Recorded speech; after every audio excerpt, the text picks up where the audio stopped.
Being here after all that has happened is terrifying.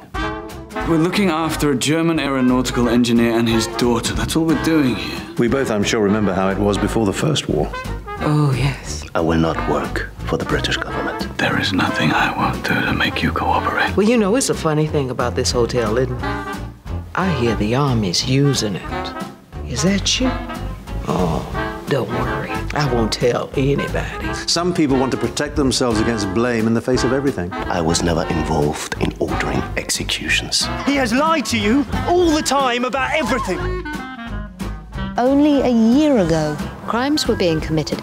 People were being murdered on an unimaginable scale in camps. And yet somehow it seems that that's just a side issue.